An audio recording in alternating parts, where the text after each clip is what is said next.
हिंदू धर्म में गाय को माता का दर्जा प्राप्त है और हर घर में गौ माता के लिए पहली रोटी निकाली जाती है। संसार में इनका जन्म मानव जाति के कल्याण के लिए हुआ है। पुराणों के अनुसार 33 कोटि देवी देवता है, जो कि गाय में ये सभी देवी देवता निवास करते हैं। फिर ऐसा क्या हुआ कि मां पार्वती ने इन्हें श्राप दिया, चलिए आपको बताते हैं। आपको बता दें कि एक बार जब भगवान शिव और माता पार्वती नदी के किनारे विहार करने गए तो शिव जी के मन में शरारत करने की सूझी। उन्होंने माता पार्वती से कहा, हे देवी, मुझे अचानक आवश्यक काम से जाना पड़ रहा है, मैं कार्य पूरा करके अभी आता हूँ, तब तक आप मेरी यही प्रतीक्षा करें।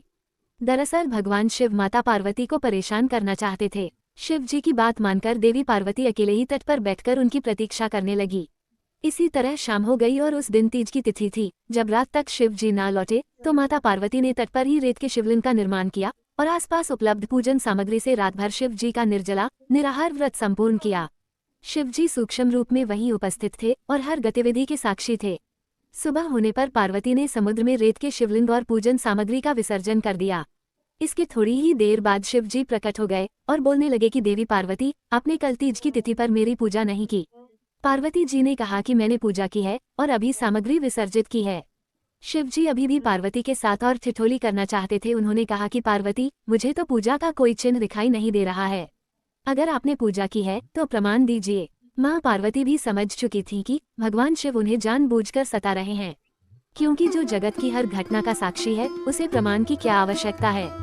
देवी पार्वती भी इस हंसी मजाक का भरपूर आनंद ले रही थीं। शिव जी की बात सुनकर माता पार्वती ने आसपास देखा, उन्हें एक गाय खड़ी दिखाई दी।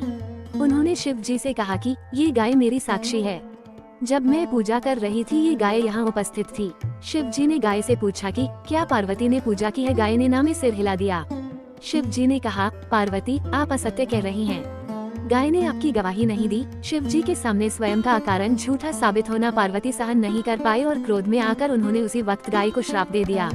माता पार्वती ने श्राप देते हुए कहा कि तू दिव्य जन्मा है, तू जगत कल्याण के लिए प्रकट हुई है, इसलिए जनहित के लिए तेरे गुण यथावत रहेंगे, किंतु जिस मुंह से तूने झूठी गवाही दी है उसे दंड भुगतना होगा।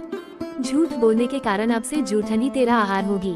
इस तरह झूठ बोलने से गौमाता क्रोध की भागी बनी और आज तक उनकी संतति अच्छा भोजन प्राप्त होने के बावजूद भी जूठन खाने के लिए बाध्य हैं।